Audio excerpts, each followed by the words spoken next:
वरोरा भद्रावती विधानसभा के लिए प्रत्याशियों की भीड़ जारी, लेकिन परिवार के 2 सदस्यों के बीच सांसद को करना होगा फैसला। इस धर्म संकट से कैसे बाहर निकलेगी प्रतिभा, जानते हैं इस विशेष रिपोर्ट में। लोकसभा चुनाव में महाराष्ट्र में महाविकास आघाड़ी ने विशेषकर कांग्रेस ने दर्जेदार जीत हासिल करने के बाद चुनावी समीकरण तेजी से बदल गए। चंद्रपुर वणी आर्णी लोकसभा में राज्य के वन मंत्री सुधीर मुनगंटीवार को जोरदार पटखनी देने के बाद कांग्रेस का मनोबल काफी बढ़ गया और इस जीत के बाद विधानसभा में कांग्रेस की तरफ से प्रत्याशियों की भीड़ नजर आ रही है। लोकसभा चुनाव में एक खासियत यह रही कि राज्य के कांग्रेस के एकमात्र सांसद बालू धानोरकर के निधन के बाद उनकी पत्नी प्रतिभा धानोरकर को भावनिक तौर पर जन समर्थन प्राप्त हुआ।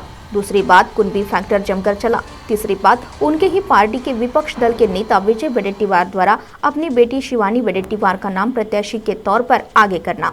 चौथी बात यह थी कि प्रधानमंत्री मोदी की सभा में सुधीर मुनगंटीवार का विवादास्पद बयान। इन सारे समीकरणों ने प्रतिभा धानोरकर को शानदार जीत दिलाई।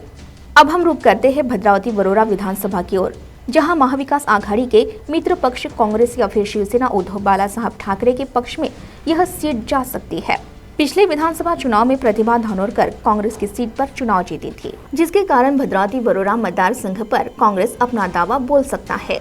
कांग्रेस की ओर से प्रत्याशी कौन, यह तय करेगी सांसद प्रतिभा धानोरकर, क्योंकि एक हेवीवेट मंत्री को भारी मतों से पछाड़कर वह सांसद बनी। भद्रावती वरोरा विधानसभा क्षेत्र धानोरकर परिवार के लिए काफी अहम रहा है और फिर एक बार धानोरकर परिवार से ही कोई चुनावी मैदान में उतर सकता है। इसमें सबसे पहले नाम आता है भद्रावती के नगराध्यक्ष रह चुके अनिल धानोरकर का, जो कि दिवंगत बालू धानोरकर के सगे भाई है और लोकसभा चुनाव में उन्होंने अपना सब कुछ भाई के लिए दांव पर लगाया था। लेकिन अब इस कहानी में बहुत बड़ा ट्विस्ट आया है। सांसद प्रतिभा धानोरकर के भाई प्रवीण काकड़े ने भी विधानसभा चुनाव की तैयारी जोरों शोरों से शुरू कर दी है। बहन प्रतिभा धानोरकर के आर्थिक व्यवहारों से लेकर हर एक निर्णय लेने वाले प्रवीण काकड़े का सांसद प्रतिभा धानोरकर के निकटतम लोगों में बड़ा वजन है। गौरतलब है कि प्रवीण काकड़े की कोई राजनीतिक पार्श्वभूमि नहीं रही है सिवाय एक थप्पड़ जड़ देने के। वहीं दूसरी ओर अनिल धानोरकर अरसों से जनता के बीच अपना जन समर्थन बना चुके हैं। भद्रावती नगराध्यक्ष रह चुके अनिल धानोरकर नागरिकों में अपना मेलजोल बनाए रखे हुए हैं। वहीं प्रवीण काकड़े सिर्फ व्यावसायिक लोगों से ही संपर्क में है। अब सांसद प्रतिभा धानोरकर की मुश्किलें काफी बढ़ गई है। एक और जेठ तो दूसरी ओर सगा भाई। 90% उनका झुकाव अपने भाई की ओर ही रहेगा। लेकिन यह पब्लिक है, यह सब कुछ जानती है। प्रवीण काकड़े को अगर यह सीट मिलती है तो उनके सामने कुणबी प्रत्याशी उनकी मुश्किलें बढ़ा सकता है। वैसे भी शिवसेना उद्धव बालासाहब ठाकरे गुट के जिला प्रमुख मुकेश जीवतोड़े इस चुनावी मैदान में लड़ाई के लिए तैयारी कर रहे हैं। उनके कई आंदोलन को जन समर्थन भी भारी मात्रा में मिला था। ऐसा कहा जा रहा है कि उन्हें शिवसेना की ओर से सीट भी नहीं मिली तो वह निर्दलीय के रूप में चुनाव लड़ेंगे। ऐसे में सीधा मुकाबला भद्रावती वरोरा विधानसभा क्षेत्र में दिखाई दे सकता है।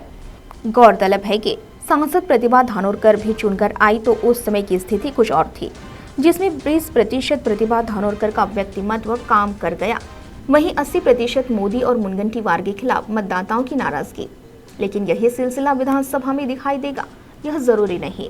मुख्यमंत्री लाडली बहन योजना ने इन समीकरणों की दिशा काफी बदल दी है, जिसके कारण महाविकास आघाड़ी को परिवारवाद छोड़कर जन समर्थन प्राप्त प्रत्याशी को चुनावी मैदान में उतारना होगा।